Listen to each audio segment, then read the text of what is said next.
ચાલો વિદ્યાર્થી મિત્રો, ધોરણ 10 ગણિત પ્રકરણ 11 રચના લેક્ચર 2 માં તમારું સ્વાગત છે.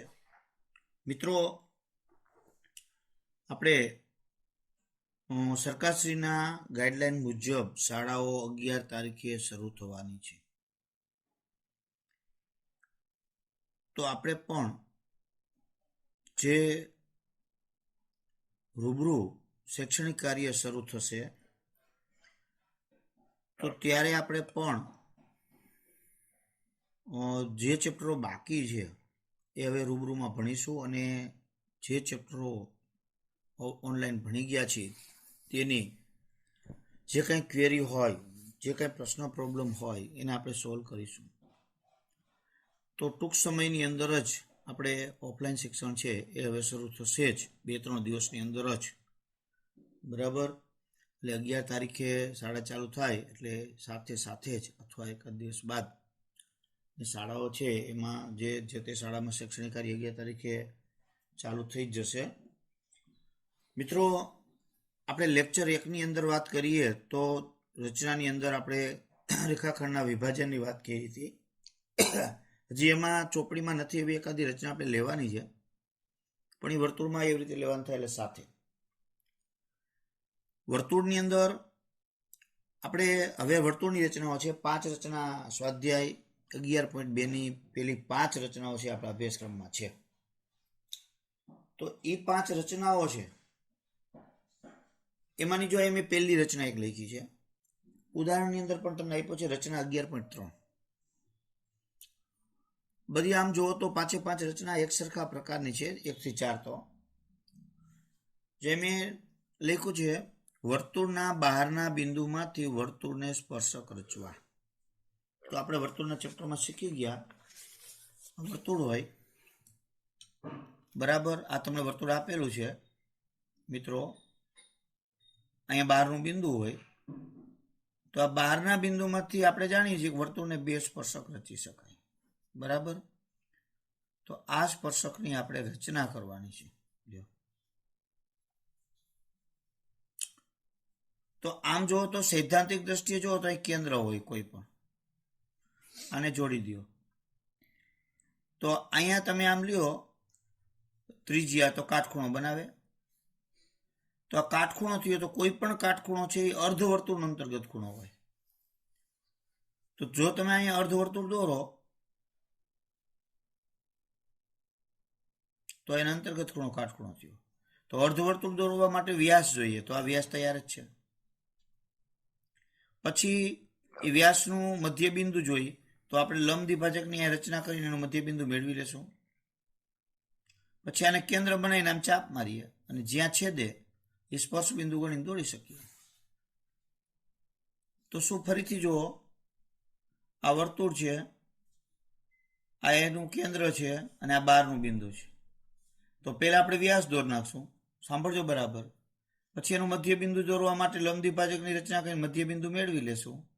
એમને કેન્દ્ર બનાવીને અર્ધવર્તુળ દોરીએ, જ્યાં છેદે સ્પર્શ બિંદુ, તો એને જોડી દો, સ્પર્શક તૈયાર. લ્યો, આ રીતે આપણને સ્પર્શક મળે. તો એ જ વસ્તુ આપણે કરવાની છે. બહુ સિમ્પલ વસ્તુ છે. બહારના બિંદુમાંથી વર્તુળને સ્પર્શક રચવું. જો આપણે અહીંયા પક્ષ લખવું હોય તો આપણે પક્ષ લખી શકીએ. જો પહેલા તો આપણે દાખલા નંબર 1ની રકમ જોઈએ. 6 સેમી ત્રિજ્યા વાળું વર્તુળ દોરી, એટલે તમને વર્તુળ આપી દીધું છે. તેના કેન્દ્રથી 10 સેમી દૂર આવેલ બિંદુમાંથી વર્તુળના સ્પર્શકની જોડીની રચના કરવાની છે. લ્યો, તો તમને આપ્યું છે શું? 6 સેમી ત્રિજ્યા વાળું વર્તુળ અને તેના કેન્દ્રથી 10 સેમી દૂર એક બિંદુ આપેલું છે. તો આપણે લખી નાખીએ. ચાલો, આપણે વર્તુળ ગુજરાતીમાં લખવું હોય શબ્દોમાં તોય લખી શકો, અને સંકેતમાં લખો. આ વર્તુળ, એનું કેન્દ્ર O ગણી લઈએ અને 6 સેમી ત્રિજ્યા વાળું વર્તુળ લ્યો આપેલ છે. અને હવે કેન્દ્રથી 10 અંતરે એટલે OP બરાબર, જો કેન્દ્રથી P નું અંતર એટલે OP બરાબર 10 સેમી છે. આટલું તમને આપ્યું છે, એ પક્ષ થઈ ગયો. કૃત્ય, તો 12મું બિંદુ કોણ થયું? P. તો P માંથી આપેલ વર્તુળને સ્પર્શકો રચવા.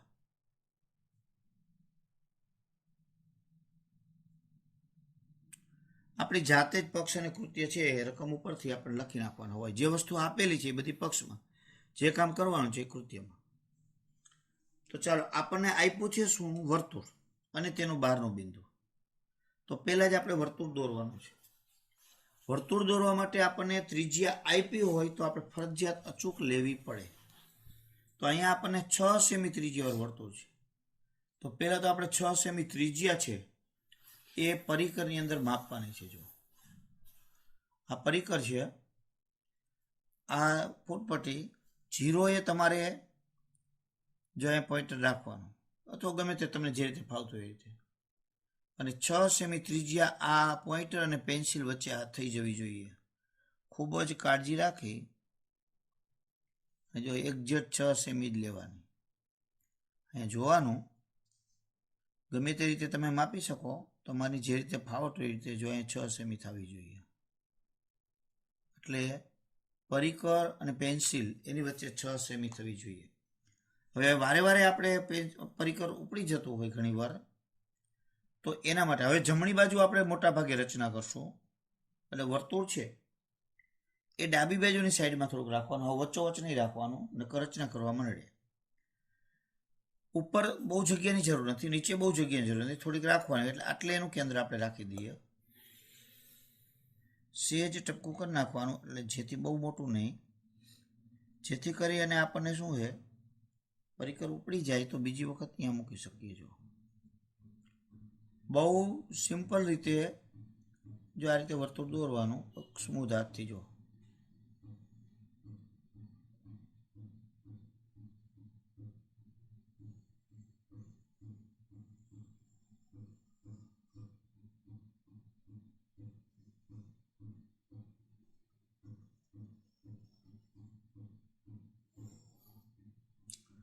ખૂટવાની જરૂરિયાત જ નથી.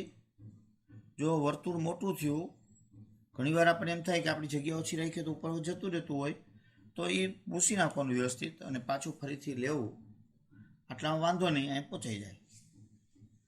એટલે અહીંયા આપણે આ 6 સેમી ત્રિજ્યાવાળું આપણે વર્તુળ લીધું. એનું કેન્દ્રનું નામ આપી દઈએ ઓ. આ તો ઈઝી વસ્તુ છે, બધાને ખબર પડી જાય. ત્રિજ્યા જ નું આપ્યું હોત, ખાલી એમ કીધું વર્તુળના બહારના બિંદુમાંથી વર્તુળ સ્પર્શક રચો, તો તમારે ગમે એટલી ત્રિજ્યા લઈ લેવાની. હવે 10 સેમીના અંતરે તમારે બહારનું બિંદુ લેવાનું છે. તો બહારનું બિંદુ 10 સેમીના અંતરે, એટલે કેન્દ્ર O થી 10 સેમી થવું જોઈએ. આમ સીધે સીધી ફૂટપટ્ટી રહેવી જરૂર નથી. આમ રહી ગયું 83 તો હાલે, એને કોઈ જોવાનું નથી. પણ 10 સેમી અહીંથી થાય એ મહત્વની વસ્તુ છે.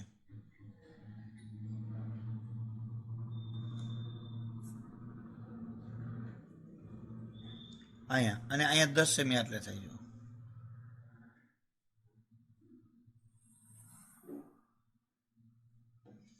તો 10 સેમીના અંતરે આપણે અહીંયા બિંદુ થયું. આને નામ આપી દે, આ બિંદુને અહીંયા પી. બહારનું બિંદુ આપણે પી કીધું છે.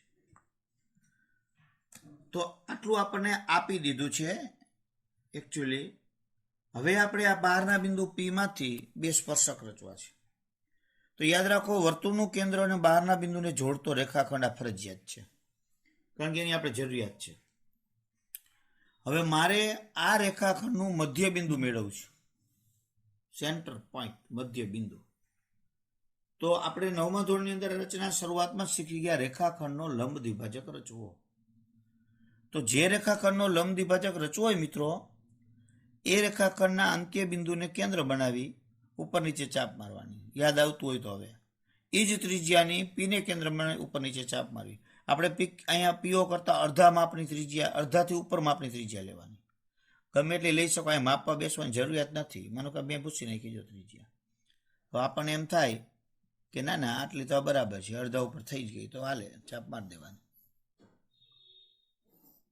બરાબર, એ જ ત્રિજ્યા રાખવાની, બદલવાની નથી. આ વખતે પીને કેન્દ્ર બનાવવાનું છે અને ઉપર નીચે ચાપ મારવાની. ઘણીવાર જો અહીંયા ચાપ નથી છેદતી તો આને પાછું ફરીથી અને લંબાવી દેવાનું, બની શકે એવું, કારણ કે આપણી ચાપ છે આટલી મારવી જરૂરી હતી, એની જગ્યાએ આ બાજુ લઈ ગઈ, તો આવું થઈ શકે. તો બંને ચાપનું છેદબિંદુ અહીંયા ઉપર છે અને અહીંયા નીચે છે. તો હવે બંને ચાપના છેદબિંદુને જોડતો રેખાખંડ દોર નાખો અને જ્યાં છેદે રેખા ઓપીને ત્યાં તમારું મધ્યબિંદુ તૈયાર. ઘણા શું કરે કે ફૂટપટ્ટી આમ મૂકે, બરાબર બરાબર જ આવે અહીંયા, એવું કરે, પણ ખાલી અહીંયા ટપકું આમ કરે તો ચાલે, પણ આપણને ખરેખર દેખાવું જોઈએ એટલું મોટું કરવાનું, નહીં તો સળંગ લીટી દોર નાખવાની. સળંગ ન દોરવી હોય તો આ રીતે તમે ટપકા ટપકા પણ કરી શકો છો, તૂટક તૂટક રેખા.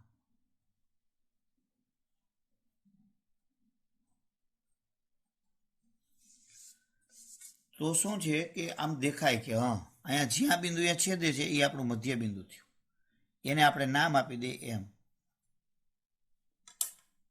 આ રીતે વર્તુળ અને તેના બહારના બિંદુમાંથી જોડતો રેખાખંડ દોરી અને તેનું મધ્ય બિંદુ મેળવવાનું. મધ્ય બિંદુ મેળવવા માટે ફરીથી હજી એકવાર જોઈ લ્યો, ગમે એટલી ત્રિજ્યા રાખવાની. હવે તમે ત્રિજ્યા કદાચ નાની કરી નાખી, મોટી કરી નાખી, અને આ ચાપ ઉપર નથી આવતી, બહાર જાય છે, બીજી વાર લ્યો તો એને ત્રિજ્યા રાખીને આ બાજુ કરો તો વરી દોરો તો આના ઉપર જ આવે. ફરીથી સાંભળી લ્યો કેવી રીતે દોરવાની છે તે. જે રેખાખંડનું મધ્યબિંદુ મેળવવાનું હોય એ રેખાખંડના અંત્યબિંદુને કેન્દ્ર બનાવીને ચાપ મારવાની. ત્રિજ્યા અડધાથી વધુ લેવાની, એ આપણી રીતે સમજી લેવાનું, આપણે ઉલ્લેખની જરૂર નથી. એ ત્રિજ્યાથી બીજી બાજુ કેન્દ્ર બનાવી અને ચાપ મારો અને બે ચાપ જ્યાં છેદે એને જોડતો રેખાખંડ દોરી નાખો, એટલે એ રેખાખંડ ઓપીનો લંબ દ્વિભાજક થયો અને જ્યાં છેદે અહીંયા મધ્યબિંદુ રેડી થઈ જાય. તો આટલું કામ થઈ ગયું. ફરીથી હજી સાંભળી લ્યો, પહેલા વર્તુળ દોરવાનું, બહારનું બિંદુ લઈને રેખાખંડ દોરવાનું, પછી બંને અંત્યબિંદુએ કેન્દ્ર બનાવીને એક જ સરખી ત્રિજ્યાથી ચાપ મારો, જ્યાં ચાપ છેદે એને દોરી નાખો, એટલે કે ચાપને જોડી દો, એટલે તમારું મધ્યબિંદુ મળી જાય. હવે મધ્યબિંદુ, હવે આપણે અહીંયા અર્ધવર્તુળ રચવું છે, તો જે મધ્યબિંદુ મળ્યું છે એને કેન્દ્ર બનાવવું છે. જો અહીંયા જે આપણને મધ્યબિંદુ એમ મળ્યું એને કેન્દ્ર, જો પણ ત્રિજ્યા ગમે એટલી નથી લેવી. તો આનું અર્ધવર્તુળ રચવું હોય તો ત્રિજ્યા આટલી જ લેવી પડે અથવા આટલી લેવી પડે. તો OM ને ત્રિજ્યા લઈ, જો M ને કેન્દ્ર બનાવી અને OM જેટલી ત્રિજ્યા લેવી છે, પણ એ ત્રિજ્યા PM જેટલી જ હોવી જોઈએ. એટલે દોરતા પહેલા તમારે શું કરવાનું, બે બાજુ જોઈ લેવાનું કે બે ત્રિજ્યા સરખી આવી છે કે નહીં, આપણે દોરશું તો આમાં આવશે કે નહીં. ઝાઝો ડિફરન્સ રહેતો હોય તો આપણે ક્યાંક ભૂલ થઈ છે, એ શોધવાની, ભૂલ સુધારવાનું. માઇનોર ડિફરન્સ હોય, એક જ ખાલી એક દોરાવા જેટલો જ, એથી ઓછો, તો ભૂલ ન હોય, આપણી ચીવટ ઓછી છે એવું થયું, તો પછી સુધારવાની જરૂર નથી. એટલું અતિ માઇનર હોય તો ચાલે, બરાબર.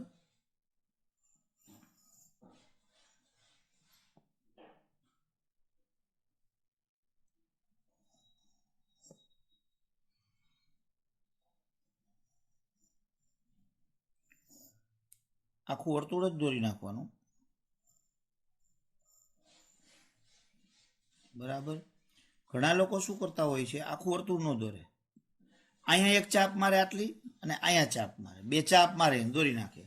એવું નહીં કરવાનું, આખું વર્તુળ જ દોરવાનું, જેથી કરીને શું છે કે જોનારને ખબર પડે, ઓલી ચાપ દેખાતી હોય ન દેખાતી હોય એવું બધું બને, એટલે જોનારને ખબર પડે કે ના, આને આખી રચના વ્યવસ્થિત અને નિયમ અનુસાર દોરી છે.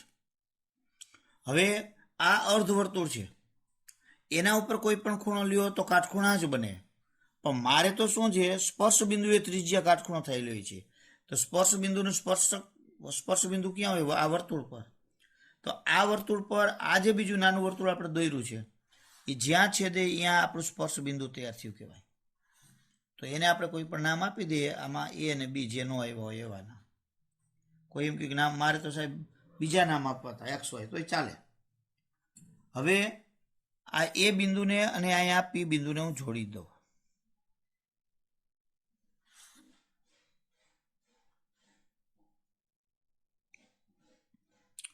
જો દોરવામાં હંમેશા ચીવટ જ રાખવાની હોય, ખોટી ઉતાવળ કરવાની ન હોય.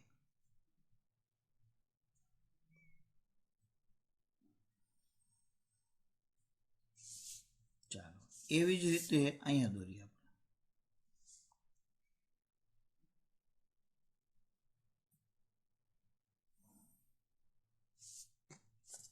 તો તૈયાર સ્પર્શક.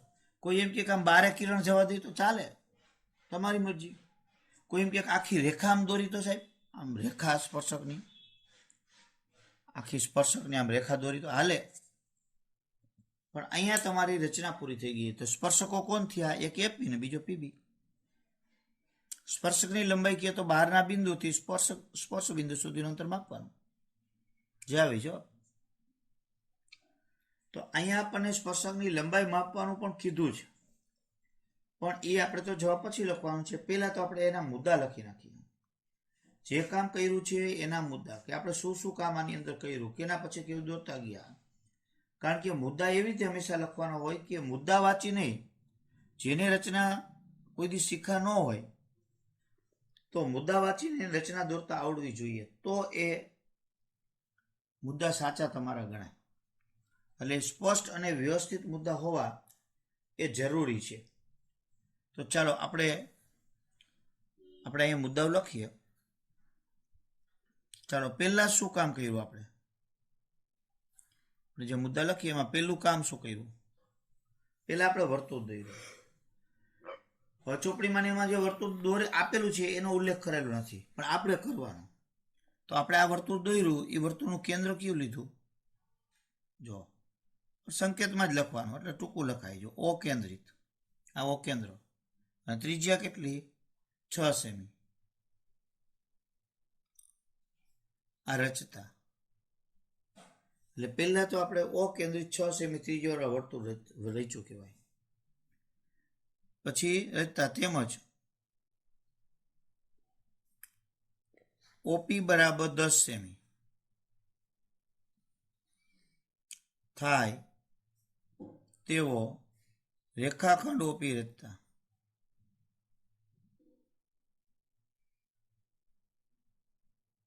એટલે એ આપણે આપેલી વસ્તુ છે એ આપણે લખવી કે ઓપી બરાબર 10 સેમી થાય તેવો રેખાખંડ ઓપી રચતા. ચાલો પહેલા આપણે વર્તુળ રચી નાખ્યું, પછી આ રેખાખંડે લઈ લીધો. પછી શું? પછી ઘણા એમ કહે ઓ કેન્દ્ર લઈ અને ઓપી ના અડધા કરતા ત્રિજ્યા, મોટી ત્રિજ્યા લઈને ચાપ રચતા. એવું બધું આ ઉલ્લેખ કરવાની જરૂર નથી. આ તો આપણે મધ્યબિંદુ મેળવવા માટે એ 9મા ધોરણની રચના લંબ દ્વિભાજકની કરી, એટલે આપણે એનો ઉલ્લેખ અહીંયા કરવાનો છે, પણ કેવી રીતે કામ કર્યું બતાવવાની જરૂરિયાત નથી. 9માં આવી ગયું. તો આપણે તો શું હતું? મધ્યબિંદુ મેળવવાનું. તો ઓપીનું મધ્યબિંદુ મેળવતા ડાયરેક્ટ આવું લખી શકીએ, પણ કઈ રચનાથી કર્યો છે? તો લંબ દ્વિભાજકથી. એટલે આપણે એ લખવાનું, ઓપીનો લંબ દ્વિભાજક રચી તેનું મધ્યબિંદુ એમ મેળવતા અથવા મેળવ્યું. એટલે આ મધ્યબિંદુ મળી ગયું. એની રચના કઈ રીતે કરી બધું આવી ગયું. જો લંબ દ્વિભાજક રચી નાખ્યું. હવે એમને કેન્દ્ર બનાવી. હવે તમે કે સાહેબ આપણે એમાં આપણે વર્તુળ લખીએ તો હાલે. જો એમને કેન્દ્ર બનાવી, ત્રિજ્યા કેટલી? ઓએમ જેટલી અથવા પીએમ જેટલી, જે લખો તે. ઓએમ રચતા જે આપેલ વર્તુળને, મૂળ વર્તુળને, જે લખો તે. જો આપેલ વર્તુળ એટલે કયું? અકેન્દ્ર વાળું. અથવા અકેન્દ્રિત વર્તુળને રચતા જે અકેન્દ્રિત વર્તુળને છેદે. જો આ અકેન્દ્રિત વર્તુળને ક્યાં છેદવું? એ અને બી માં છેદે, ત્યાં એ અને બી બિંદુ લેતા.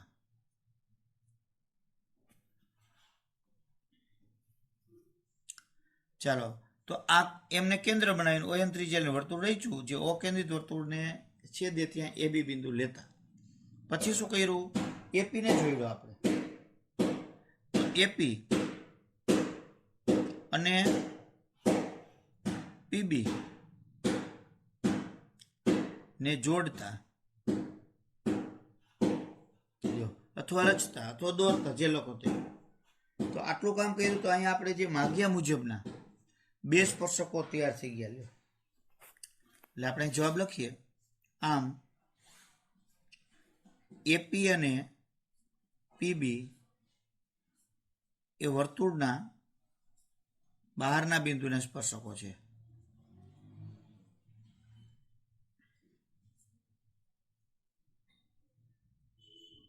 તો અહીંયા આપણે આ બહારના બિંદુના સ્પર્શકો થઈ ગયા, રચના પૂરી થઈ ગઈ. આટલું જ આવે. હવે મિત્રો આપણને એમ કીધું છે સ્પર્શકોની લંબાઈ માપો. તો આપણે સ્પર્શકની લંબાઈ માપવાની છે. જો આપણે સ્પર્શકની લંબાઈ માપીએ તો સેન્ટીમીટરની અંદર જ બધા માપ છે, તો આપણે સેન્ટીમીટરમાં જ માપીએ. જો તો એનું માપ અહીંયા આપણે 8 આવે છે. આ બાજુ માપીએ તો એટલું જ થવું જોઈએ.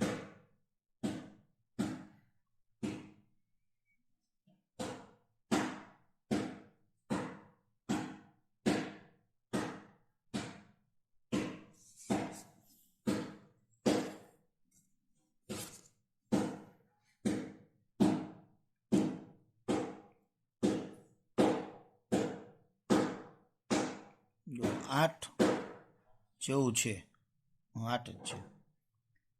સેજ ફેરફાર છે અને આ બાજુ 8 આવે છે.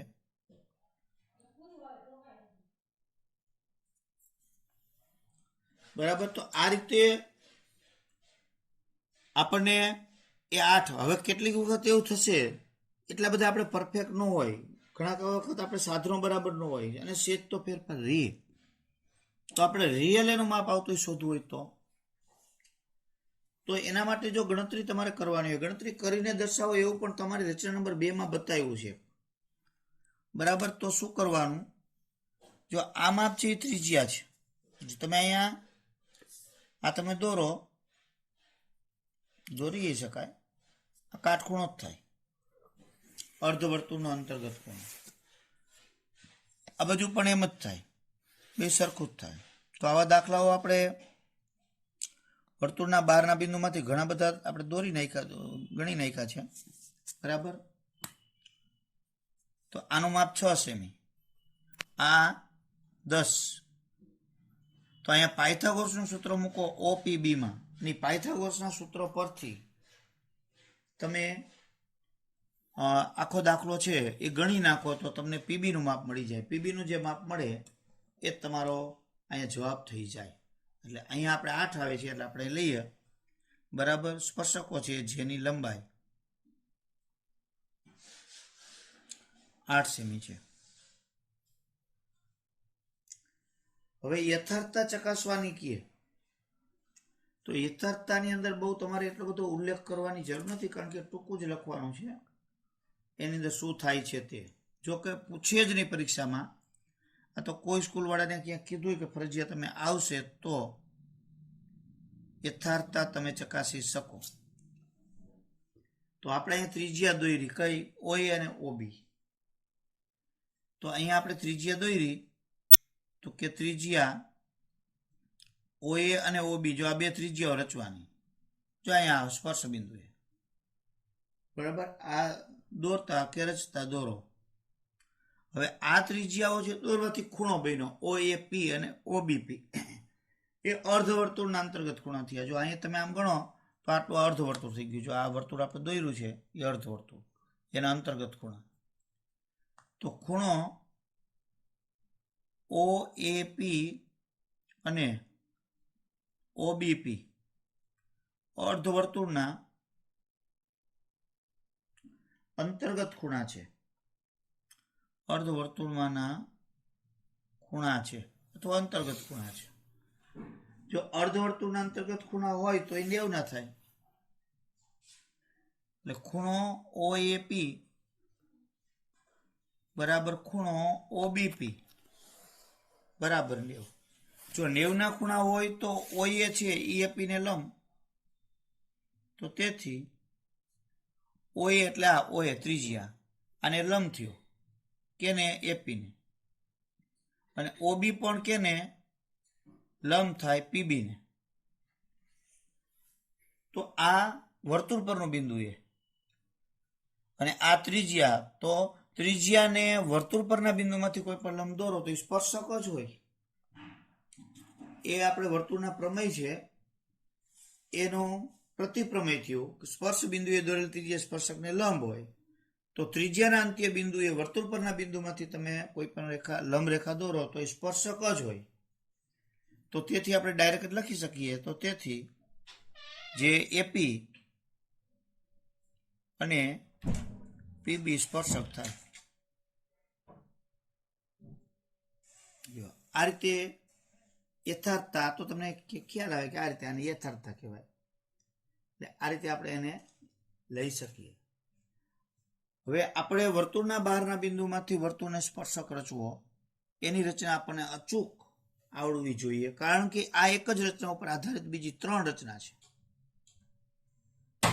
એટલે એને બરાબર વિડીયો જોવાનો અને ધ્યાનપૂર્વક 2-3 વખત જોઈ અને જાતે દોરવાની. બરાબર લેસનમાં તો રચના આપીશ જ, પણ આવું બરાબર જોઈ અને સમજી પછી જ આપણે રચના દોરવાની, જેથી કરીને તો જ રચના પણ દોરતા આવડે. જો મિત્રો આપણે 11.2 નો દાખલો બીજો લઈએ, પણ એ દાખલા પહેલા જેવો જ છે. આપણે તો રકમ તો કંઈક જુદી કહે છે, એવું નથી. શું કહે છે જો ખાલી કન્ડિશન આપણને બદલી છે, જે આપણને માપ આપવાની. 4 સેમી ત્રિજ્યાવાળું વર્તુળ એક છે માની લ્યો, અને સમકેન્દ્રીય એટલે કે કેન્દ્ર ઇનાઈ જોઈએ એવું બીજું 6 સેમી ત્રિજ્યાવાળું વર્તુળ છે, અને એક વર્તુળ ઉપર બીજું વર્તુળ થશે, કેન્દ્ર બેના સરખા, ત્રિજ્યા ભિન્ન.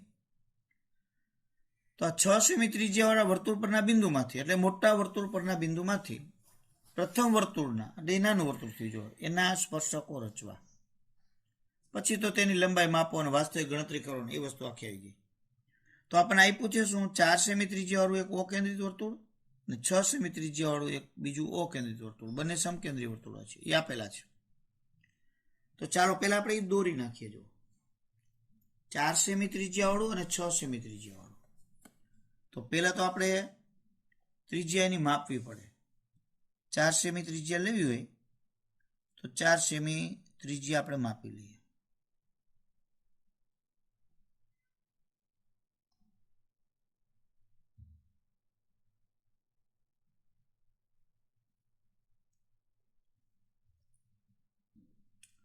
તો આ આપણે 4 સેમી ત્રિજ્યાવાળું વર્તુળ છે. થોડીક જગ્યા રાખીએ એટલે, કારણ કે 6 સેમી ત્રિજ્યાવાળું વર્તુળ છે એ થોડુંક મોટું થશે.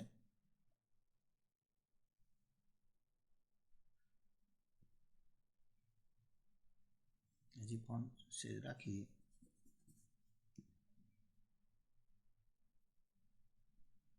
અને કેન્દ્ર ઓ.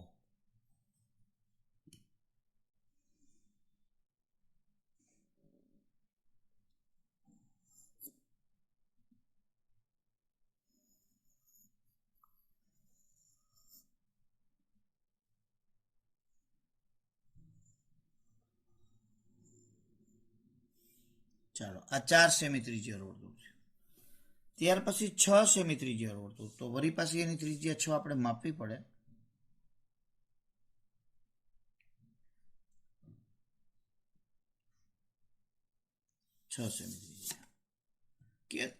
કેન્દ્ર ઇનાઈ જ રાખવાનું છે, ત્રિજ્યા બદલાની.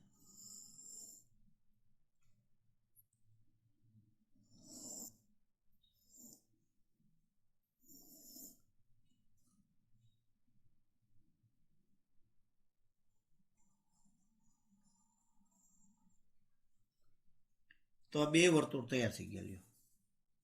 4 સેમી ત્રિજ્યા વાળું અને 6 સેમી ત્રિજ્યા વાળું. હવે આપણે આપણી રકમ છે એમાં જોઈએ તો આ 2 વર્તુળ થઈ ગયા. હવે 6 સેમી ત્રિજ્યા વાળા વર્તુળ પરના બિંદુમાંથી 4 સેમી ત્રિજ્યા વાળા વર્તુળને સ્પર્શક રચવાના. તો આપણે જો હવે અત્યારે બહારના વર્તુળ છે એને આપણે અત્યારે કેન્સલ ગણી લઈએ. અંદરનું વર્તુળ છે અને એનું બહારનું બિંદુ લેવાનું છે. તો બહારનું બિંદુ ક્યાં લેવાનું? તો આ મોટી ત્રિજ્યા વાળું વર્તુળ છે તેના પર. તો અહીંયા કોઈ પણ જગ્યાએ તમે બિંદુ ગણી લ્યો. તો અહીંયા માનો કે આપણે બિંદુ લઈ લીધું. હાલો આ પી બિંદુ તૈયાર. તો હવે આગળની રચનાથી એને જ વિચારો ને, આને કાઢી નાખો, આ છે જ નહીં. તો આ વર્તુળ તેનું બહારનું બિંદુ, તો બહારના બિંદુમાંથી સ્પર્શક રચવા છે. તો આપણે શું કરીએ? બહારનું બિંદુ અને કેન્દ્રને જોડતો રેખાખંડ રચીએ. રચના નંબર 1 મુજબ જ લ્યો. હવે એ રેખાખંડનો લંબ દ્વિભાજક છે મધ્ય બિંદુ મેળવીએ. આ વર્તુળ છે એને ધ્યાનમાં જ નથી લેવાનું, આપણે અંદરનું જ વર્તુળ ને બહારનું બિંદુ લ્યો. તો આપણે એનો લંબ દ્વિભાજક રચવો હોય તો લંબ દ્વિભાજકની રચના કરશું આપણે. ત્રિજ્યા ગમે એટલી તમે દૂર બહાર ગમે ત્યાં લઈ શકો. તમને એમ લાગે ગોટાળો થતો હોય તો બહાર લઈ લેવાની, જો મોટી ત્રિજ્યા રાખવાની.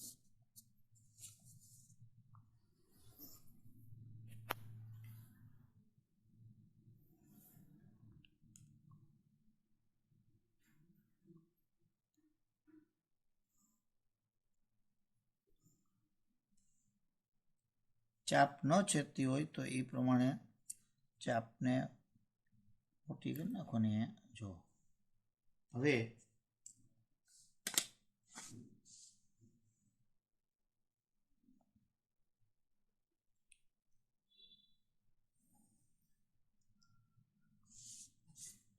અને જ્યાં છેદે ત્યાં તમે મધ્ય બિંદુ કોઈ પણ નામ આપી શકો એમ.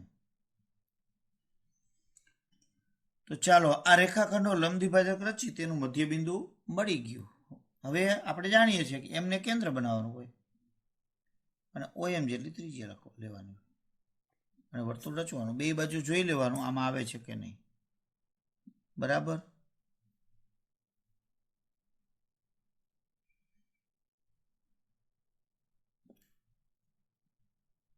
જો સેજ બહાર જાય છે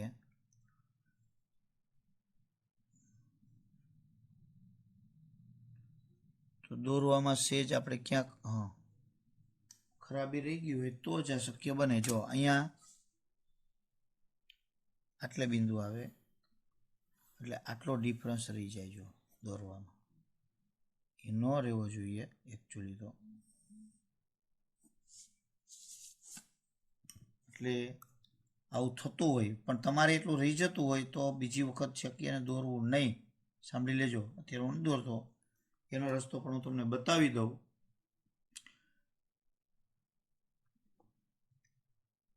જો અહીંયા હવે આવી જશે બરાબર.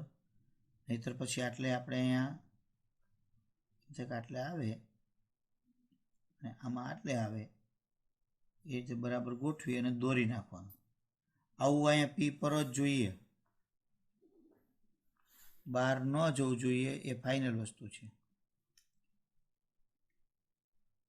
કાળજી રાખવાની. કારણ કે અહીંયા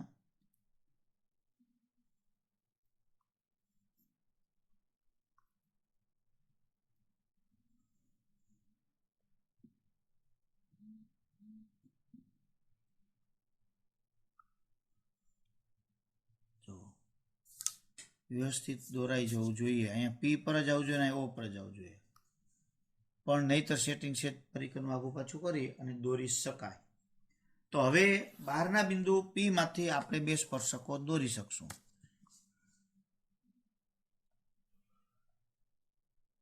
અહીંયા P અને આ બહારનું બિંદુ દોરાઈ ગયું. એ જ રીતે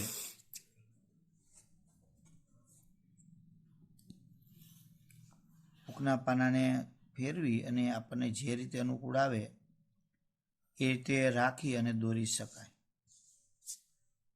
અહીંયા નામ આપણે આપી દઈએ A અને B, એટલે રચના પૂરી લ્યો. તો આ રીતે આપણને રચના થઈ ગઈ. જો આમાં કાંઈ નહોતું, બે વર્તુળ દોર્યા, બીજા વર્તુળ પર એક બિંદુ લીધું, એનો રેખાખંડ, એનો લંબ દ્વિભાજક રચી મધ્ય બિંદુ લીધું અને એમને કેન્દ્ર બનાવ્યું, એને વર્તુળ દોર્યું. જ્યાં છેદે નાના વર્તુળને ત્યાં છેદ બિંદુ લઈ અને સ્પર્શક દોરી નાખ્યા. હવે આના મુદ્દા આપણે લખવા હોય તો તમે જાતે જ મુદ્દા લખી શકો. જે કામ કર્યું છે તે એવું ફરજિયાત નથી કે મુદ્દા એવી જ રીતે હોવા જોઈએ, પણ અર્ધ સફળ હોવા જોઈએ, જરૂરી છે. એનો અર્થ નીકળવો જોઈએ. અર્થ વિનાના મુદ્દા શું કામના? એટલે અર્થ અંદર નીકળે અને વ્યવસ્થિત મુદ્દા વાંચી અને કોઈ પણ રચના દોરી શકે એવા મુદ્દા હોવા જોઈએ. તો જે કામ કર્યું છે એ લખતો જવાનું. પહેલા આપણે શું કર્યું? વર્તુળ દોર્યા. તો આપણે લખીએ સમકેન્દ્રીય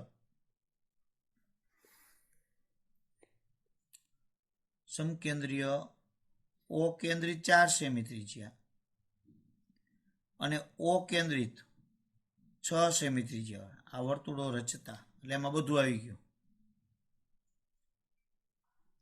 પછી બીજા મુદ્દામાં આપણે શું કર્યું? ઓ કેન્દ્રિત 6 સેમી ત્રિજ્યા વર્તુળ પરના બિંદુ પી લઈ પછી ઓપી રચતા, એટલે એ મુદ્દો આવી ગયો. હાલો આપણે રેખાખંડ રચ્યો તે.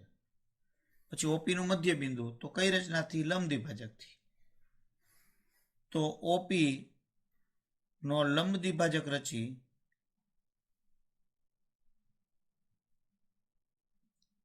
તેનું મધ્ય બિંદુ એમ મેળવતા.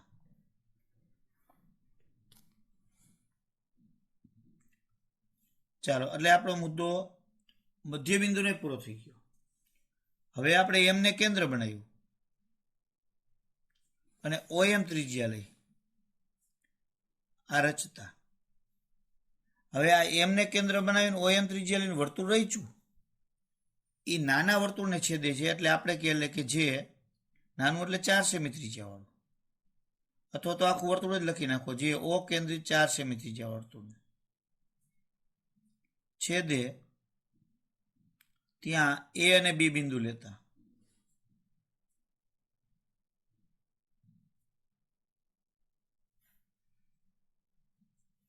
પછી એપી અને પીબી રચતા. લ્યો, તો અહીંયા આપણે આટલું આ કામ કર્યું, તો આ આપણે 4 કે 5 મુદ્દા થાય નાના નાના, એમાં રચનાના મુદ્દા આવી ગયા. લ્યો, ખાલી જવાબ લખવાનો થાય. આમ એપી અને પીબી માગ્યા મુજબના સ્પર્શકો છે.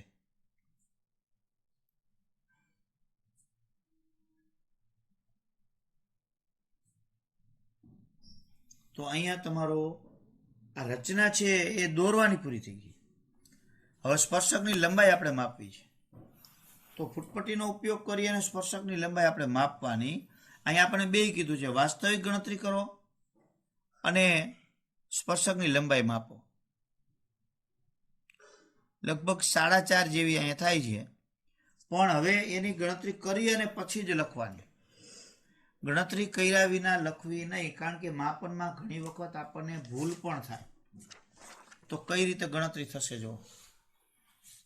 જો હજી પણ જોઈ લ્યો, આપણે અહીંયા એક ત્રિકોણ રચી નાખવાનો, એ અને ઓ ને જોડી દેવાનો,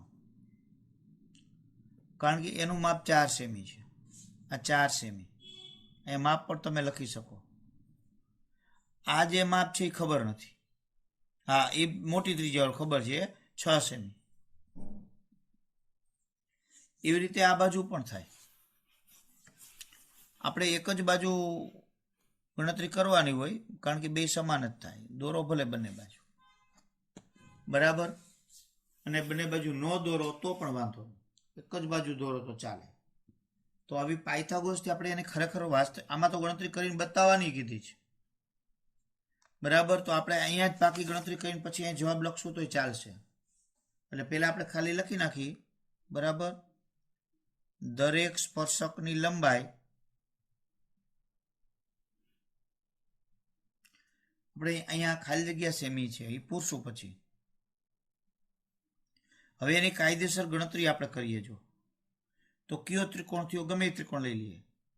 એટલે કયો છે આપણે OAPમાં ખૂણો એ બરાબર 90. એટલે આ આપણે ખૂણો અહીંયા 90 છે, એ 90 નો ખૂણો, બરાબર. તો હવે અહીંયા પાયથાગોરસ સૂત્ર મૂકી. જો અહીંયા ત્રિકોણ OAPમાં આ કાટખૂણો, તો કર્ણકોણ OP, તો OP નો સ્ક્વેર બરાબર AP સ્ક્વેર વત્તા AO સ્ક્વેર. જો આ કર્ણનો વર્ગ બરાબર કાટખૂણો બનાવતી બે બાજુના વર્ગનો સરવાળો. OP નું માપ કેટલું? તો કે OP નું માપ છે 8, 6 નો વર્ગ 36. ડાયરેક્ટ મૂકી શકો. AP શોધવાનું. એવો 4, 4 નો વર્ગ 16, 16 આ બાજુ બાદ થશે એટલે 36 - 16 એટલે એપી નો વર્ગ બરાબર 20 આવ્યા. તો હવે આનું આપણે વર્ગમૂળ શોધવું પડે, 20 નું વર્ગમૂળ. તો ઘણીવાર 20 નું વર્ગમૂળ આપણને શોધવામાં તકલીફ પણ પડે, એમ થાય કે કેવી રીતે શોધવા. તો એના માટે ઊંધી રીત લઈ લેવાની. ઊંધી રીત આપણે શીખવાડ્યું છે ઓલામાં, યા ભૂમિતિની અંદર પણ મેં તમને શીખવાડ્યું હતું ભાગ કરીને, પણ એ કદાચ ભૂલાઈ ગયું એને. તો 20 ની ઊંધી રીતમાં આપણે શું કરવું? કેનો વર્ગ 20 થાય? તો કે 4 નો વર્ગ 16, 5 નો 25. તો એનો અર્થ એ થયો કે અહીંયા જે આનું વર્ગમૂળ તમે લ્યો છો એ 4 અને 5 ની વચ્ચે છે. જો 4 નો વર્ગ 16 ને 5 નો 25, 4 અને 5 ની વચ્ચે. તો હવે આપણે 4 નો વર્ગ થી આગળ એટલે કે 4 થી અને 5 ની વચ્ચે લઈએ તો 4 પણ સમથિંગ લેવા પડે. તો 4 પણ સમથિંગ લેવા માટે તમારે આગળ લેતું જવાનું 4.1 એનો ગુણાકાર કરી દેવાનો, 4.2 રીતે લઈ લેવાનું. નહીતર એનું વર્ગમૂળ શોધવાની પદ્ધતિ છે આખી. જો અહીંયા 20 નું વર્ગમૂળ તમારે શોધવું હોય, ઘણી બધી પદ્ધતિઓનો ઉપયોગ કરી શકે. આપણે અહીં એક્ઝેક્ટ શોધવું છે એટલે લમસમ લીધું હોત તો યા ભૂમિતિ મુજબ હાલે, એમાં થોડુંક ડિફરન્સ આવે. જો એનું ખરેખર વર્ગમૂળ શોધવું હોય જો આ રીતે તો તમે લઈ જ શકો, પણ અહીંયા તો અહીંયા પોઈન્ટ ગણી લેવાનો, અને પોઈન્ટ પહેલા 2 આંકડા છે, જોડી બનાવવાની બબેની. 3 આંકડા હોય તો 2 ને પછી અહીંયા 1 વધે, તો એનું પહેલા વર્ગમૂળ કાઢવાનું. 9મા ધોરણની અંદર શીખવાડેલું મેં કઈ રીતે વર્ગમૂળ કઢાય તે. તો અહીંયા 2 આંકડા આપણે લઈએ તો એનું વર્ગમૂળ આપણે કાઢવું હોય તો પહેલા 2 નો કેટલાય 4 ભાગ આલે. તો અહીંયા 4 મૂકવાના, અહીંયા 4 મૂકવાના, અહીંયા 4 મૂકવાના. ચોકે 16. આનો ગુણાકાર અહીંયા મૂકવાનો, અહીંયા કરવાનો સરવાળો. તો 20 માંથી 16 જાય એટલે 4. હવે પોઈન્ટ પછી આંકડા ઉતારવાના એટલે અહીં પોઈન્ટ. અહીંયા આંકડા 2 જ ઉતરે, એક કોઈ દી ન ઉતરે. 0 હોય તો 2 જ ઉતારવાના, વર્ગમૂળમાં 2 જ. હવે અહીંયા તમારે ભાગ લાવવાનો છે. જે અંક એક વડે ભાગેલો તો 1 અહીં મૂકવાના, 81 થાય એને 1 વડે જ ગુણવાના. 81 × 81 ઓછા પડે. પછી રીતે 2 મૂકવાના, 3 મૂકવાના. આપણે 2 મૂકી તો 82 × 2 લાટ 2 160 થાય, ઓછા પડે. 3 મૂકી તો 8 × 24 240 નજીક થાય, એ પણ ઓછા પડે. 4 મૂકી તો 8 × 4 32 320 એ લગભગ થાય. 5 મૂકી તો 8 × 50 40 તો 400, પણ અહીં 5 હજી બીજા વધારે આવે એટલે વધી જાય એટલે 4 ભાગ ચાલે. તો ચોકે અહીંયા ગુણાકાર અહીંયા કરવાનો, ચોકે 16 1 8 ચોક 32 ને 33 અને અહીંયા સરવાળો, અને અહીંયા ભાગેલો 4. 10 માંથી હવે અહીં બાદ બાકી, 10 માંથી 6 જાય એટલે 4, 9 માંથી 3 જાય એટલે 6 ને 0, પાછા 2 0 ઉતરે. હવે જો 6000 થઈ ગયા, 6400 એટલે 6000 અંદાજે. અહીં 1 મૂકી એટલે 8 × 81 એટલે 900 જેવા થાય. એટલે અહીંયા આંકડો તો 9 ને 4 વડે ગુણી તો 9 ચોક 36, હજી ઓછા પડે. 5 ગુણી એ પણ ઓછા પડે. 6 ગુણી તો 54, 7 9 × 7 = 63, 7 અથવા 6 ભાગ ચાલે. તો આપણે 7 ચલાવીએ, જો વધી જશે તો 6 કરી નાખશું. 27 × 49 4, 8 × 56 ને 4 60 એટલે 6, 8 × 56 = 6 62. અહીંયા 7 8 ને 9 ને 8 7 ભાગ ચાલ્યો. આપણે પોઈન્ટ પછી એક જ આંકડો રાખવાનો છે. હવે અહીંયા જે આવતું હોય હજી આગળ ચાલે, આપણે કંઈ જોવું નથી. આપણે 4.47 થયા. એક જ આંકડો પોઈન્ટ પછી રાખવો હોય તો 2 આંકડા છે અને કાઢી નાખો, એ 5 કરતા મોટો તો આગળ એક ઉમેરી દેવાનો, એટલે 4.5 સેમી થાય. તો અહીંયા એપી બરાબર 4.5 સેમી થયા. તો આની લંબાઈ 4.5 સેમી. એટલે આ રીતે આપણે એનો ટૂંકમાં સ્પર્શકની લંબાઈ માપી શકીએ. આની યથાર્થતા તમારી જાતે તમારે ચકાસવાની. આપણે રચના નંબર 1માં કીધી હતી એ જ રીતે. એટલે આમ આજે આપણે આવી 2 રચનાઓ થઈ. એટલે હું તમને અલગ અલગ આવી 2 3 4 રચનાઓ છે પાછી હોમવર્કમાં આપીશ, એ તમારે ગણવાની. વિડીયો 1 2 વખત જોવાનો તો જ ખ્યાલ આવે. બરાબર, આટલું આજે રહેવા દઈએ.